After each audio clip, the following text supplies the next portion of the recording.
Der var en, der fortalte mig en gang, at hvis du skal afholde et møde på en time, så skal du også bruge en time på at planlægge mødet.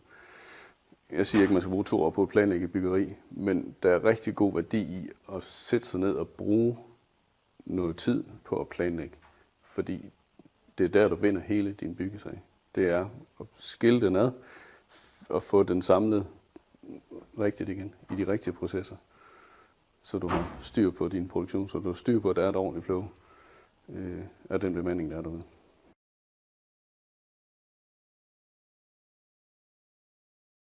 Jamen altså, min holdning er jo fuldstændig soleklar, altså at det er det eneste rigtige værktøj, man skal bruge til planlægning i byggebranchen, fordi at man har, altså det er jo ikke bare en aktivitet, vi skal planlægge, vi skal også planlægge, hvor den skal være henne og alt muligt andet, og byggebranchen er så presset i dag, og alle er så presset, både på tid og økonomi og alt muligt andet, så det er vanvittigt vigtigt, at vi har styr på processen. Og har vi styr på processen, hvor at man kan sige, når en håndværker han går i gang i lejlighed nummer 1, så skal han kan fortsætte til lejlighed nummer 180, når han er færdig, uden at skal have en hel masse stop undervejs.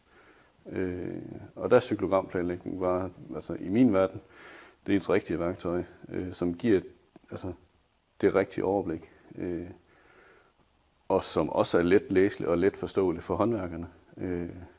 Godt var der nogen, der til at starte med lige tænker, de der skruer, det forstår jeg slet ikke. Men hvis man lige bruger 5 minutter på at forklare, hvad hele ideen med det er, så har du hele projektet på et A3-ark i virkeligheden. Ikke? Så det giver bare et meget, meget bedre overblik over, hvor man er henne. Man kan sige, undervejs i processen, når man er ude og lave staderegistrering og sådan noget, så ved vi også 100%, hvor vi skal være henne. Og vi kan sætte ind der, hvor vi kan se, jamen her er det ved at køre skævt, jamen så må vi jo tage en dialog med den eller de entreprenører, som har en udfordring af den ene eller den anden årsag, og så hjælpe med det.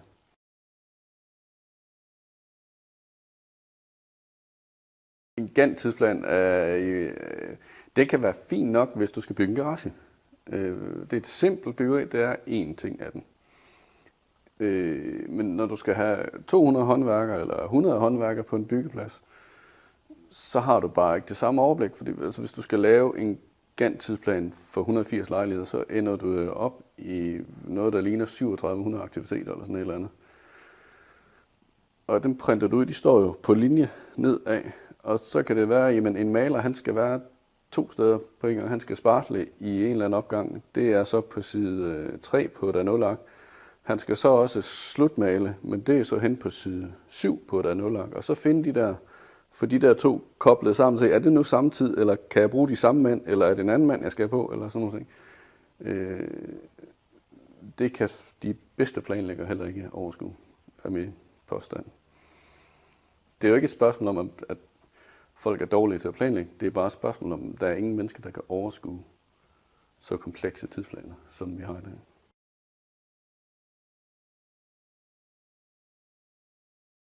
Jeg bruger cyklogramplanlægning hele vejen igennem hele byggefasen. Jeg bruger cyklogramplanlægning på facaderne, for eksempel. Det er der ingen gentagelse i. Altså, den kan godt variere en hel masse gange. Jeg bruger også cyklogrammplanlægning som en del af min byggepladsplanlægning. Den varierer også, og der er ikke noget, der ligesom gentager sig på den, fordi det hele rykker sig til forskellige adressefelter og sådan noget.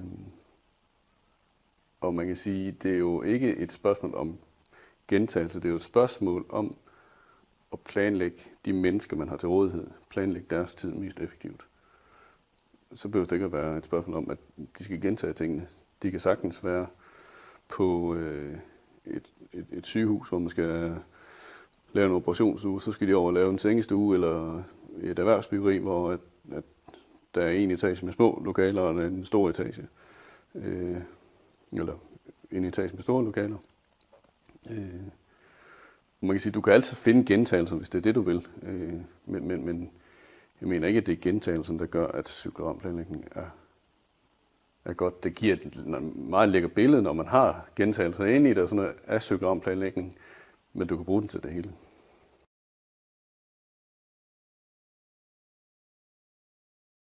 Man kan sige, det der kan være udfordrende, det er jo at få brugt tiden på at lave lokationerne. Altså, det tager længere tid at lave en tidsplan med cyklogramsplanlægning, end det tager at lave en almindelig Gantt.